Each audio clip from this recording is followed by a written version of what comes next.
मैंने बहुत सोचा दिलजीत, और चाहा भी कि तुम ये खेल खेलना बंद कर दो। इसलिए आई हूं यहां। अब तुम्हें किसी और को परेशान करने की जरूरत नहीं है,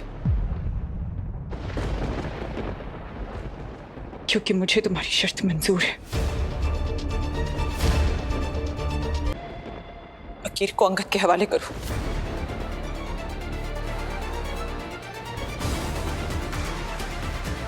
तुम्हें मैं चाहिए थी ना, मैं आ गई। ये तुम्हारे लिए नहीं कर रही हूं, ये सिर्फ अकीर के लिए कर रही हूं। मैंने ना कभी तुमसे प्यार किया है और ना ही कभी करूंगी। मैंने तुम्हारी ये शर्त सिर्फ इसीलिए मानी है क्योंकि मैं नहीं चाहती कि मेरा बेटा अकीर तुम्हारे जैसे किसी गिरे हुए इंसान के पास रहे। अकीर अगर अंगद के पास रहेगा तो एक बार को वो अकड़ू बनेगा, मगरूर बनेगा, लेकिन कभी किसी के साथ कुछ गलत नहीं करेगा। वो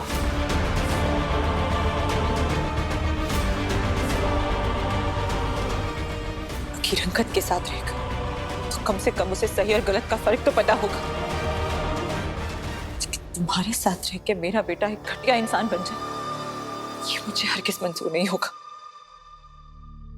कम से कम अंगद के साथ रहेगा तो मेरा सर कभी शर्म से तो नहीं झुकाएगा। वो पता नहीं इतने सालों में मुझे तुम्हारी सच्चाई कभी नजर क्यों नहीं है, तुम्हारा असली चेहरा कभी देख क्यों नहीं पाई मैं। तुम्हारी वजह से, सिर्फ तुम्हारी वजह से आज मेरा बेटा इतनी तकलीफ सह रहा है। तो प्लीज अकीर को जाने दो। मैं तुमसे शादी करने के लिए तैयार हूं, तो मेरे बेटे को छोड़ दो।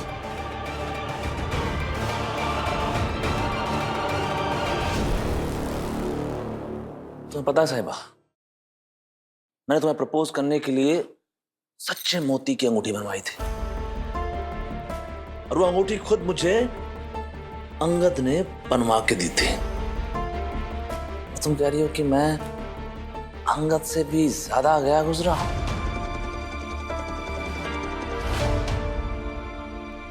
खैर, अब तुम जब मेरी शर्त मानने के लिए तैयार हो तो मैं तुम्हें बताना चाहता हूं कि तुम मेरी शर्त का एक हिस्सा भूल गई हो, एक अहम हिस्सा भूल गई हो।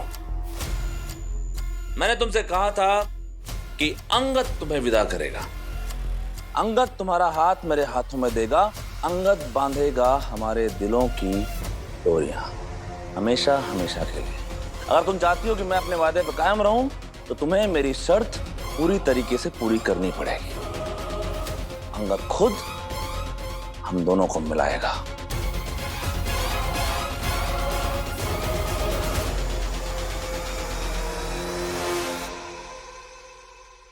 अंगद को तुम इस सब से दूर रखो, समझे?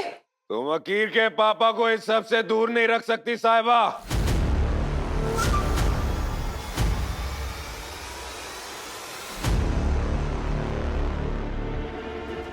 अंगद,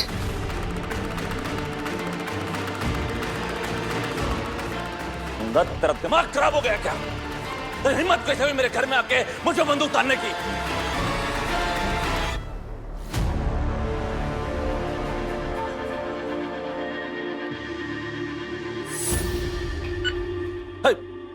दरवाजा क्यों बंद करा है? हाँ? सिक्योरिटी! सिक्योरिटी! गार्ड! सिक्योरिटी!